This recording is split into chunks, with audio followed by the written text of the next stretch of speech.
nosotros el diputado Jesús Alberto Cano Vélez. Él es diputado federal por el estado de Sonora. Él es aliencista del PRI, ¿verdad? Y viene hoy a platicar con nosotros. Viene a platicar aquí con ustedes, amigos del auditorio, sobre su trabajo legislativo precisamente que realiza allá en la Cámara de Diputados en la Ciudad de México. Diputado, muy buenos días y bienvenido. Muchas gracias, Julio César, pues muy buenos días, gracias por la recepción aquí en Caborca.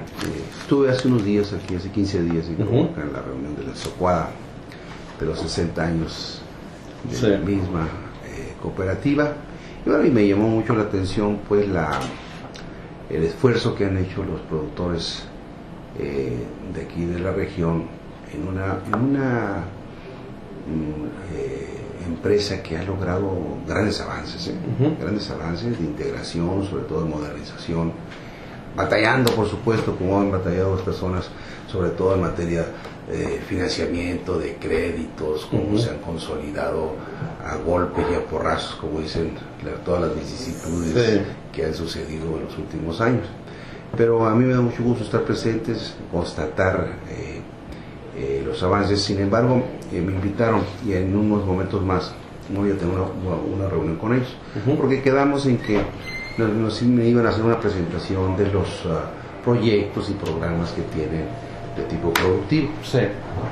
Mucho de mi trabajo legislativo es, primero, pues como tú sabes, el tema legislativo en materia hacendaria y presupuestal, que es lo que yo domino, ¿no? Segundo, yo soy secretario de la Comisión de Presupuesto de la Cámara de Diputados y me ha tocado participar en mi vida profesional como director general de presupuesto de la Secretaría de Programación de Presupuesto 8 años, después como secretario de Relaciones de Desarrollo de Gasto Público del gobierno del Liceo Beltrán 6 años. Así es. Y luego en la Cámara de Diputados, después como secretario técnico de la Comisión de Presupuesto durante 3 años, y ahora otra vez de nueva cuenta en la Cámara de Diputados, antes como coordinador de asesores de los senadores económicos, y luego ahora como diputado y secretario de la Comisión de Presupuestos. O sea, me ha permitido pues conocer durante toda mi vida profesional pues mucho sobre estos temas, y me permite incidir, inducir, presupuestar y recursos presupuestales, no solo para Sonora, para todo el país, pero sobre todo en Sonora, y ver la forma de cómo podemos bajar recursos para los aspectos productivos, que es lo que me interesa, por supuesto. Muy bien. ¿Se considera un político de carrera? Digo, por toda la trayectoria que nos acaba de mencionar. Sí, sin duda. O sea, mira, yo soy de Magdalena, como tú sabes. Sí. Yo hasta ahí hice la preparatoria y de ahí me fui a estudiar economía en la Universidad de Guadalajara. Después regresé a Sonora como delegado de la Secretaría de la Presidencia en un programa de aquella época, era de industrias rurales, trabajé mucho en ese tema. Toda mi vida he trabajado en la función pública, en la Secretaría de Hacienda, en la Secretaría de Programación y Presupuesto, fui oficial mayor de la Procuraduría General de la República, después fui tesorero general de Estado, después secretario de Planeación del Estado de Sonora, también, después regresé a México, puse un despacho de consultoría, después me incorporé a la Cámara de Diputados en el 2003-2006, después a la Cámara de Senadores y a otra vez de nueva cuenta en la Cámara de Diputados. Entonces, pues son 30-35 años de experiencia profesional. Y muy ligado todo a lo que son la planeación, lo que es el diseño de finanzas públicas, sociales, ¿verdad? Así es, sí. Por ejemplo, ahorita soy presidente del Colegio Nacional de Economistas.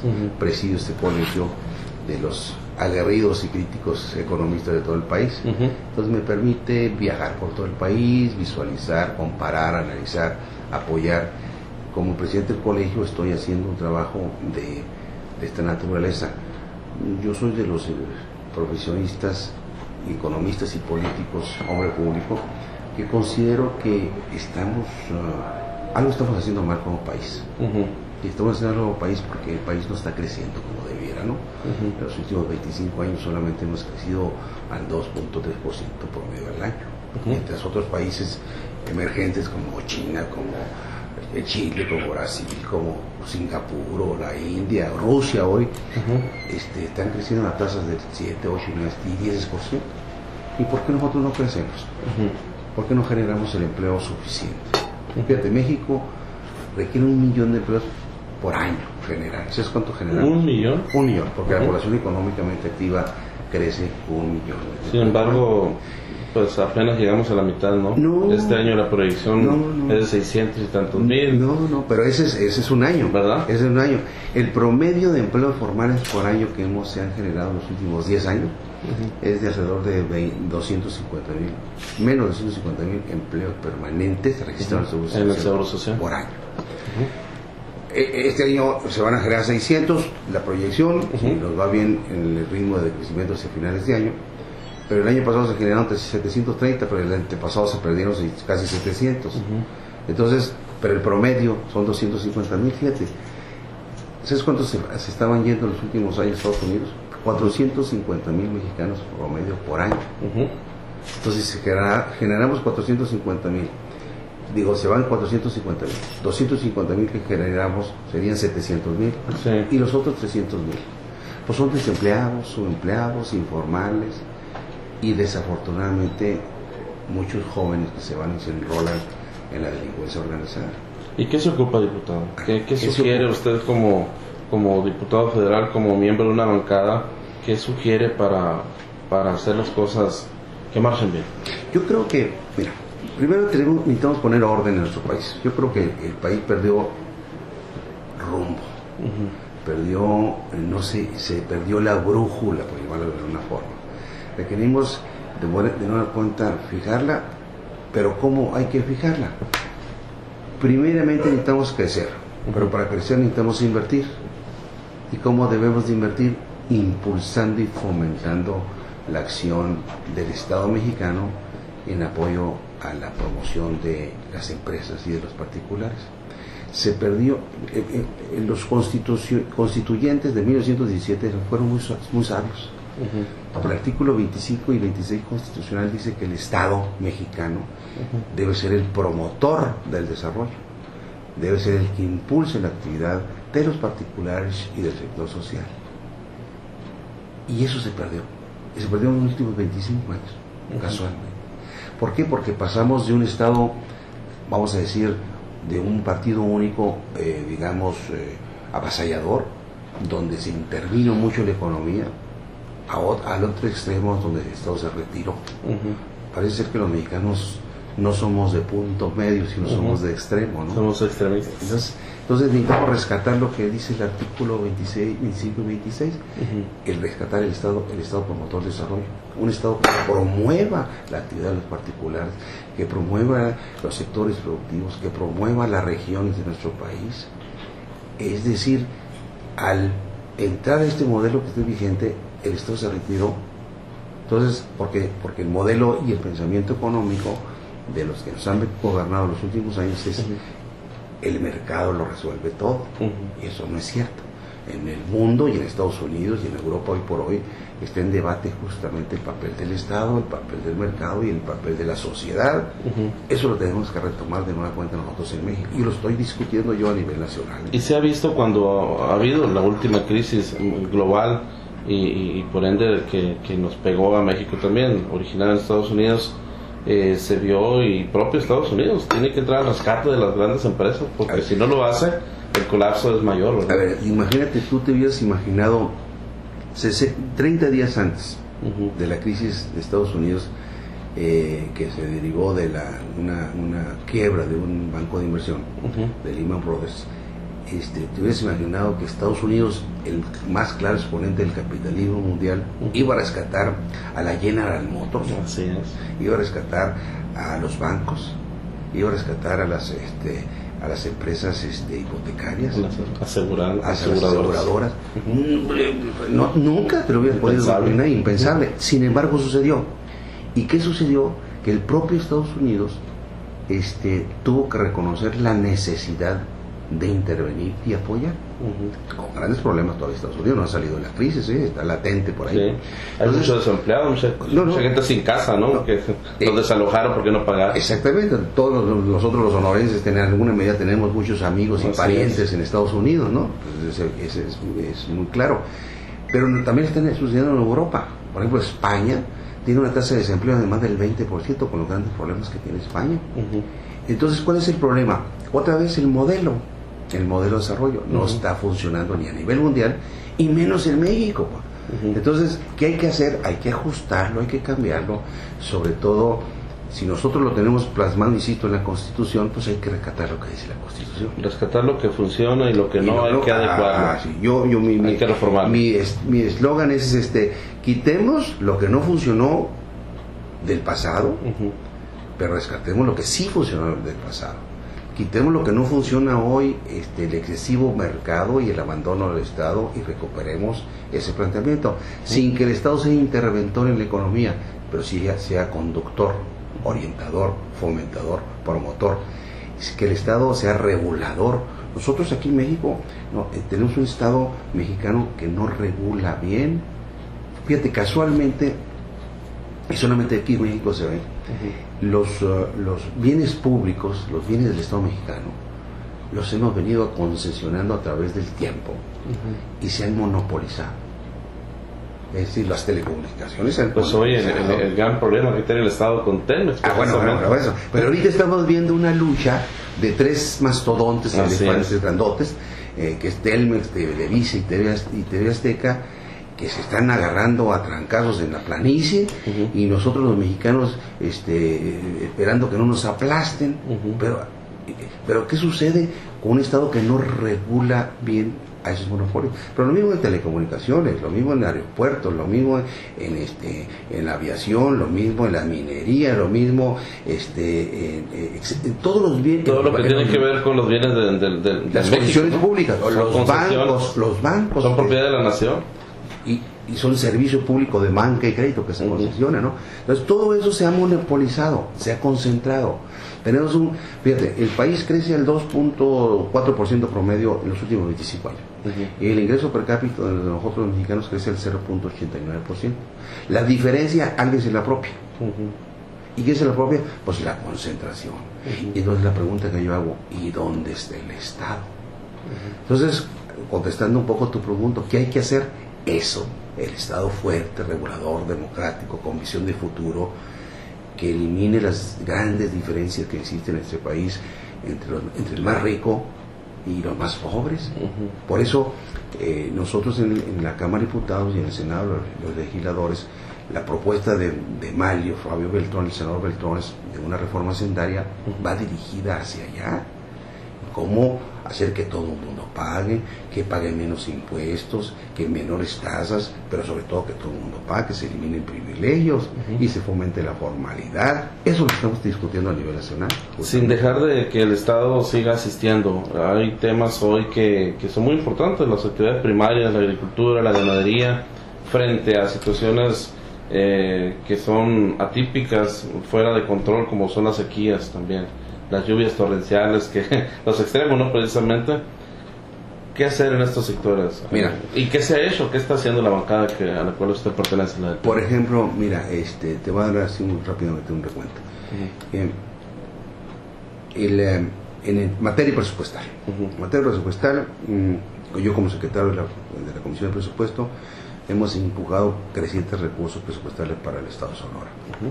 Este año, de lo que nos mandó el presidente de la República para Sonora, nosotros los diputados del PRI particularmente le metimos casi 2.000 millones de pesos adicionales para Sonora, en materia de carretera, en materia de agua, en materia de apoyo al sector pecuario, agricultura, etcétera, recursos a la educación, a las universidades, a la Universidad de Sonora, al Colegio Sonora, a la Universidad de la Sierra, al ITSO, recursos crecientes. El propio gobernador lo reconoció, les dio las gracias, ¿no? Por ese plus. Lo cual le agradecemos la cortesía política también. Luego, el senador Beltrones y tu servidor, armamos un paquete de 500 millones de pesos adicionales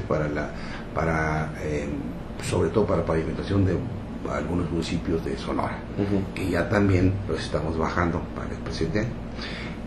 Luego, adicionalmente, el asunto de las heladas en el sur de Sonora. Entre el 2 y el 3 y el 5 de febrero hubo heladas, se perdieron en Sonora 18,000 hectáreas en el sur de Sonora de maíz, se perdieron la horticultura y sobre todo la ganadería del sur de Sonora. Bueno, ahí logramos bajar, y eso sí, ahí sí, yo junto con el diputado Díaz Brown, que es del sur de Sonora, de Obregón, nos convertimos en unas fieras defensoras del sector productivo, porque no había forma de convencer al gobierno federal de la emergencia económica de las heladas. Los diputados federales del PRI de Sinaloa, los diputados y nosotros dos, hicimos un esfuerzo grandote y logramos bajar esos recursos. Para Sonora fueron 450 millones de pesos aproximadamente.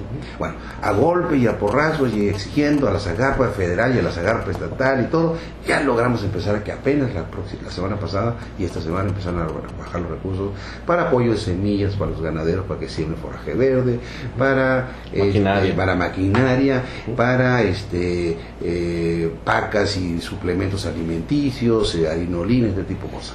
Y a los agricultores del sur de Sonora, que son 2.200 pesos por hectárea de apoyo. Entonces, todo eso cuenta, porque apoya el sector productivo. Pero hay algo que ayer que estuve en Obregón con el sector productivo, los fondos de aseguramiento, precisamente. No estuvieron los de aquí de Caborca, pero la mayoría estuvieron allá. Algo que hay digno de admirar. En Sonora se pagó, a los 15 días se estaban pagando vía los fondos de aseguramiento a todos los productores las pérdidas, los quebrantos que sufrieron. Y a su vez eso provocó que ellos pagaron a la financiera rural o al FIRA, a la banca. Y hubo cero cartera vencida. Acuérdate, hace 15 años, el grave problema que había de las carteras vencidas, sobre todo en la banca comercial y en el banco rural, que no había préstamos. A mí me da mucho gusto que después de, 15 años aproximadamente, el productor sonorense, al buscar los manejos de los fondos de aseguramiento, ha adquirido una enorme responsabilidad, a diferencia de Sinaloa. En Sinaloa no todos los productores están asegurados y el quebranto fue mayor allá. Claro.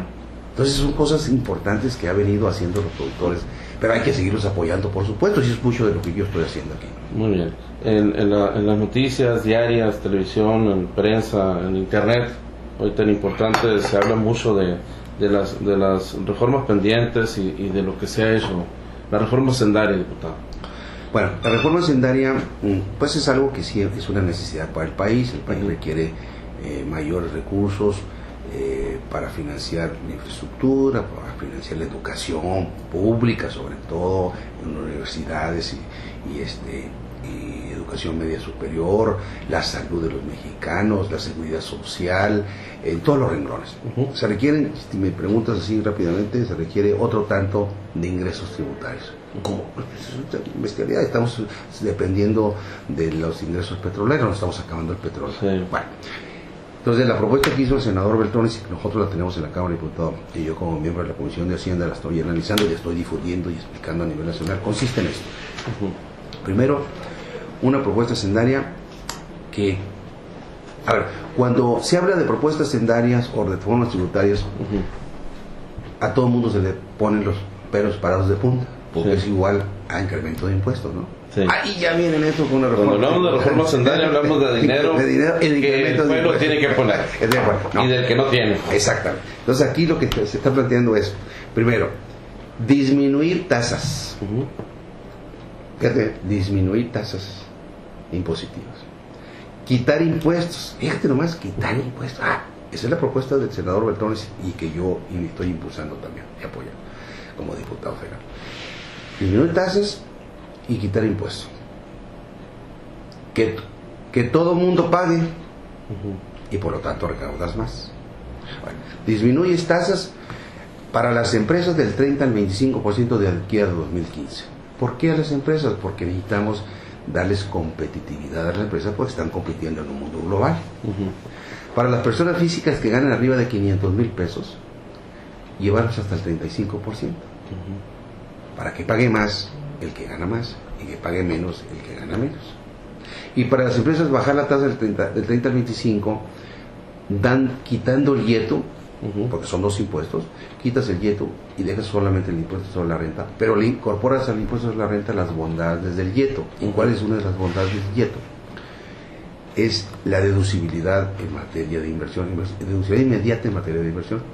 Querría decir que va a pagar aquella empresa va a pagar menos impuestos la que invierta más. Incentivo a la inversión, el crecimiento y la generación de empleos. Ese es el sentido de una reforma tributaria de esta naturaleza.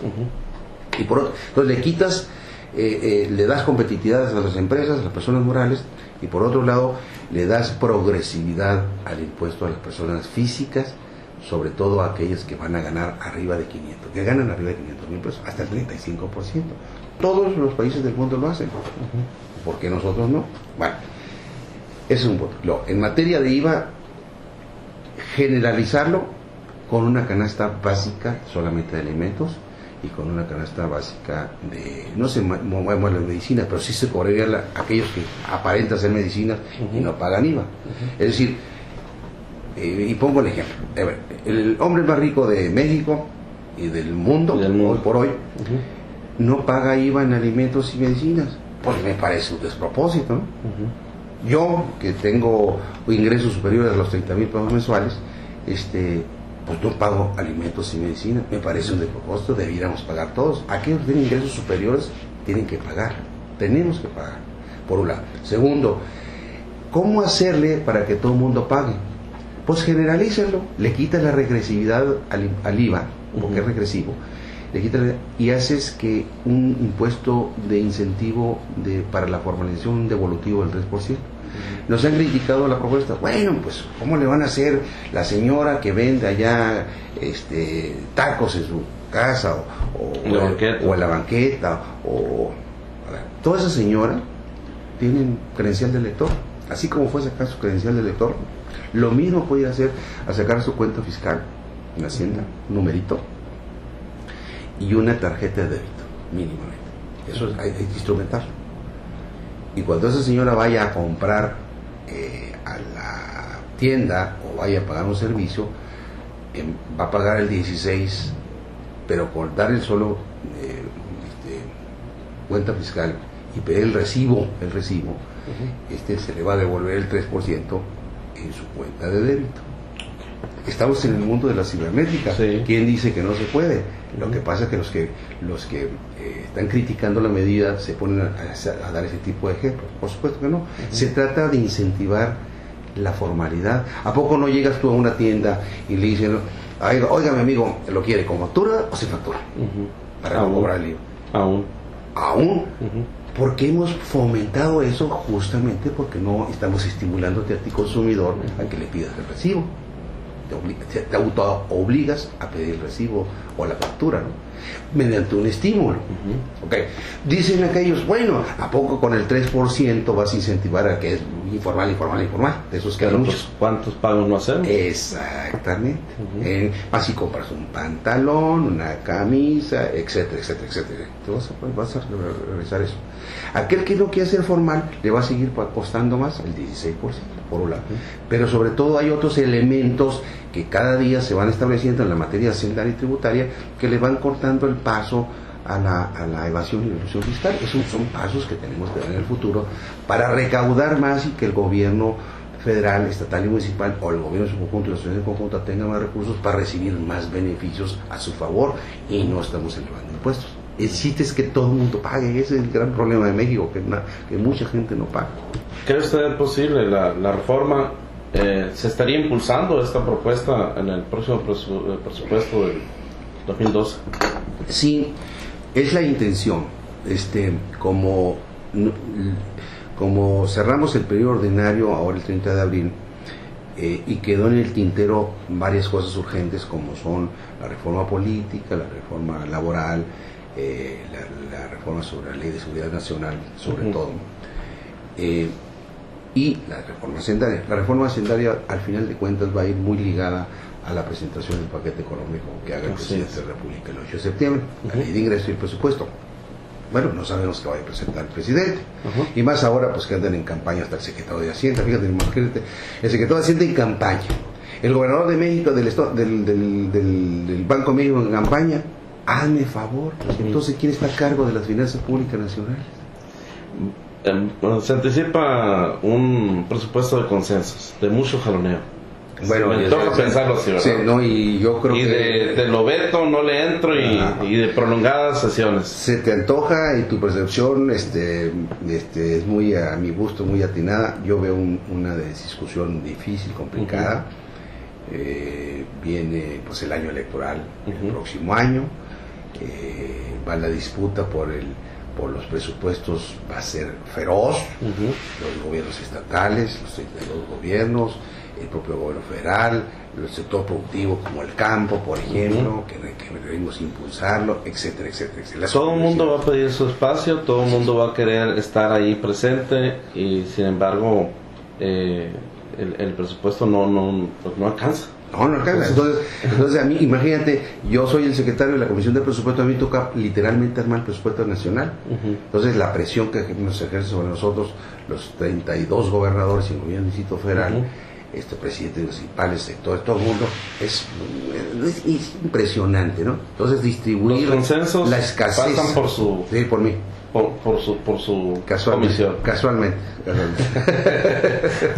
Entonces, pero me permite a mí, lo que yo creo y lo que yo estoy convencido, inducir mayores recursos para la educación. Por ejemplo, el año pasado le metimos muchos recursos para la educación superior y ahí personalmente le agregué a las universidades públicas de todo el estado de la República y le metí un poquito más a las universidades, las 4 universidades. El corazoncito tiene que actualizar ahí. Sin duda, ¿no? Cositas así, ¿no? Pero la lucha es muy complicada, pero me permite ir induciendo. Por ejemplo, yo creo en la educación superior, en la cultura, por supuesto, creo mucho en el sector productivo.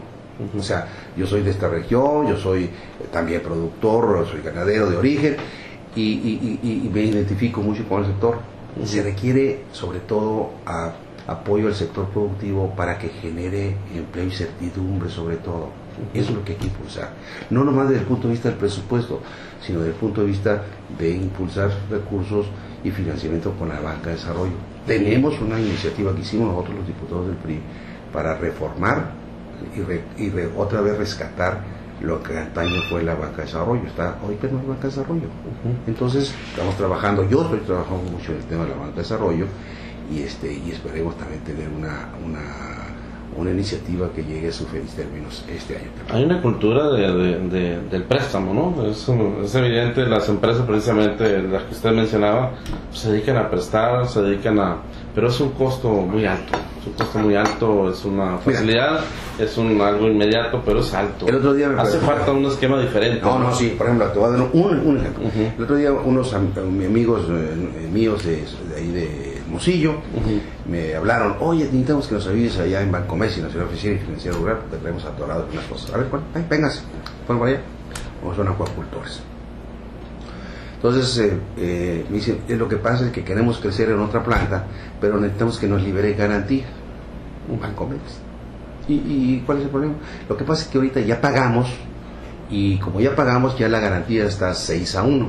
¿Qué más? 6-1. Me parece una cosa con sentido común.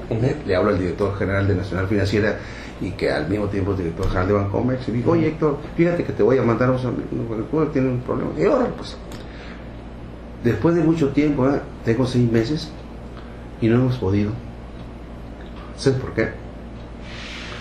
Porque el órgano de control interno o sea, lo que es la función pública, ahí, no le permite al comité de crédito que le liberen garantías a estos productores, porque si les liberan garantías, les levanta un pliego de responsabilidades. Hazme un favor. Y yo le digo, y entonces le hablé al subsecretario de Hacienda, le digo: oye, a mí me parece una verdadera torpeza que la banca de fomento, la banca de desarrollo, que de banca de fomento y banca de desarrollo no tiene nada, esté limitando la posibilidad de crecimiento de los productores por un tipo de tercera, un funcionario de tercera, que no le entiende. La banca por sí mismo es riesgo aquí y en todo el mundo, y más la banca de fomento debe apoyar eso.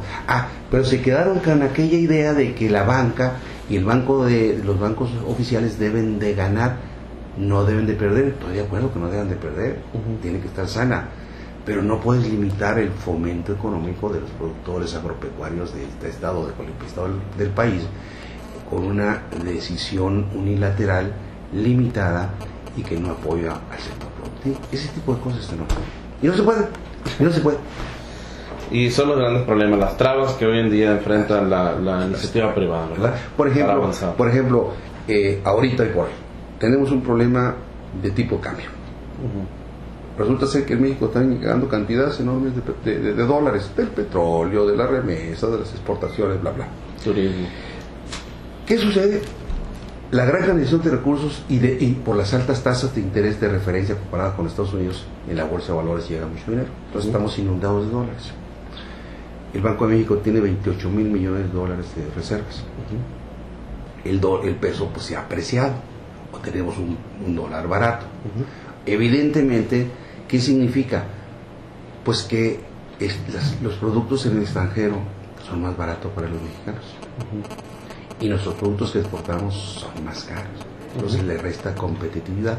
Ciertamente la competitividad no está determinada solamente por el tipo de cambio, son muchos otros factores. Sí. Costo, capacidad, productividad, eficiencia de la mano de obra, eficiencia, etcétera, del capital, todo ese tipo de cosas. Sin embargo, sí es un elemento importante de la competitividad también. Bueno, visto de otra manera, estamos subsidiando las importaciones de México. Entonces, si estamos subsidiando las importaciones de México y castigando las exportaciones de México por un dólar barato, los productores que exportan tienen un problema de esa naturaleza de ingreso. Pero por otro lado, si no los fondeas en dólares, como la financiera rural no fondea en dólares, porque no tiene fondeo en dólares, y presta en pesos a tasas mucho más caras, entonces ¿qué significa? Que la tasa real de esos productores se le va a entre el 13 o 14% que le presta, más el diferencial en el tipo de cambio, se le va a una tasa real de alrededor del 22%, pues en ningún lugar del mundo. Compran créditos caros y el cambio que ellos ocupan les encarece aún más el crédito que están. El cálculo que hicimos el otro día fue de que este productor tenía una tasa real de su costo del 22%. Y el gobierno, bien, gracias, no ve eso. Yo le dije al subsecretario de Hacienda, oye, pues fondean en dólares, hombre, tú a Secretaría de Hacienda, a la financiera rural, para que le preste a este tipo de productores que exportan y que no tienen riesgo cambiario. Pues no les da para más, ese es el problema. O sea, los funcionarios requieren mucha imaginación, pues, pero a veces el cartabón, la receta, el dogma no los deja operar para apoyar al sector productivo nacional, ¿no? Lo mismo si tú te sientas con los empresarios y los industriales, me acabo de sentar yo con la Concamín, igual, financiamiento, la parte arancelaria, la parte aduanal, la parte enfurecidos contra la Secretaría de Economía porque no los apoya, en fin, es una sola queja generalizada. Algo se está haciendo mal.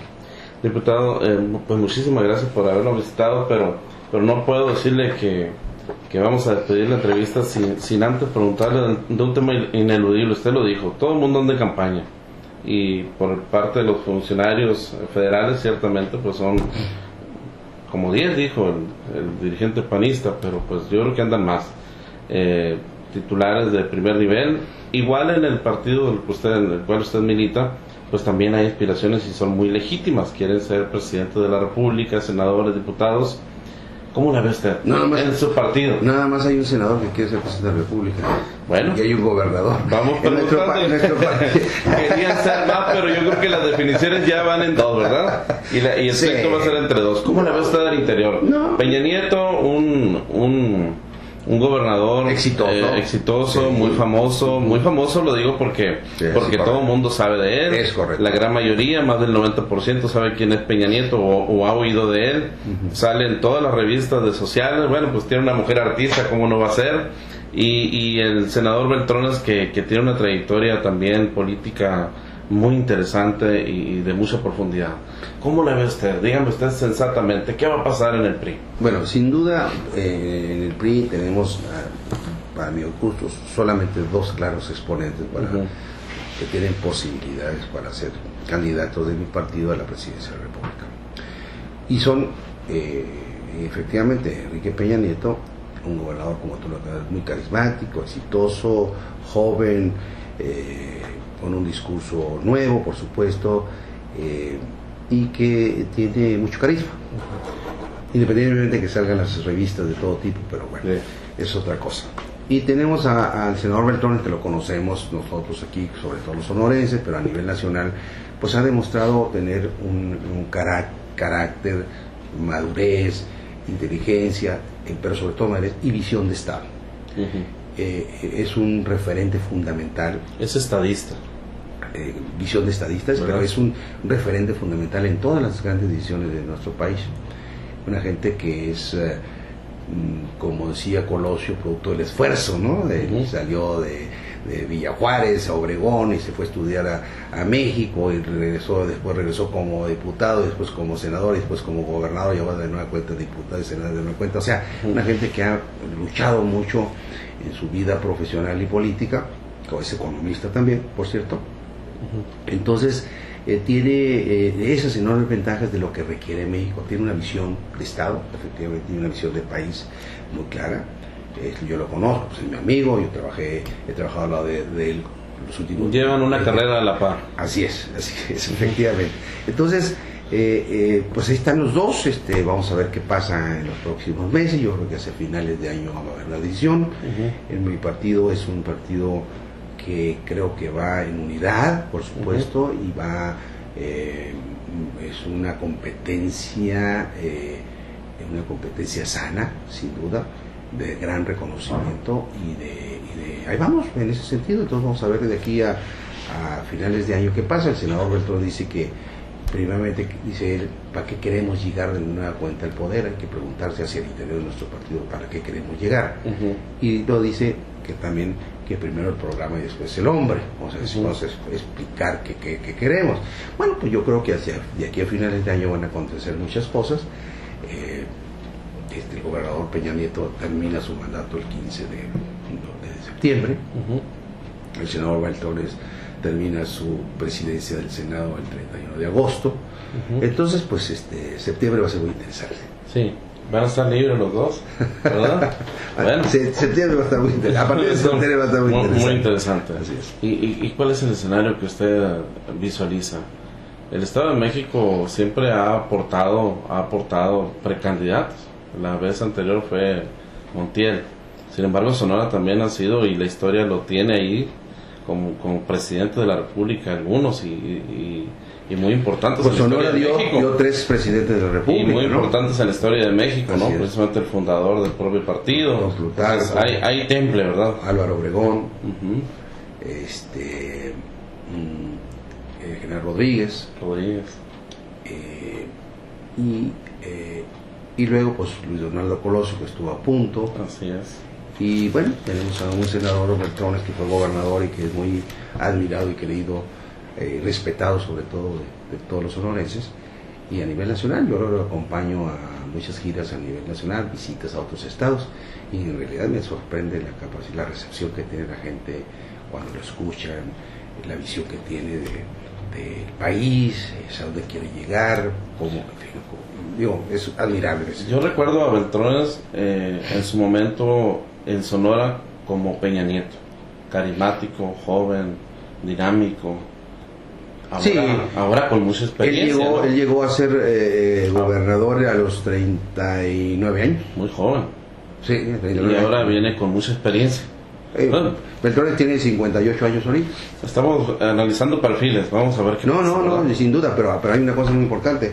Yo creo que todos los hombres llegan a su etapa de madurez. Yo creo que Mario está en su momento de mayor madurez y conocimiento y talento y vitalidad, como nunca antes, sin duda, ¿no? O sea, cuando fue gobernador de 39 años, me tocó vivir, trabajar al lado de él, en ese sentido, y los 6 años fueron intensísimos, ¿no? Yo estoy acostumbrado a esos ritmos de trabajo de 20 horas diarias y sábados y domingos, días festivos.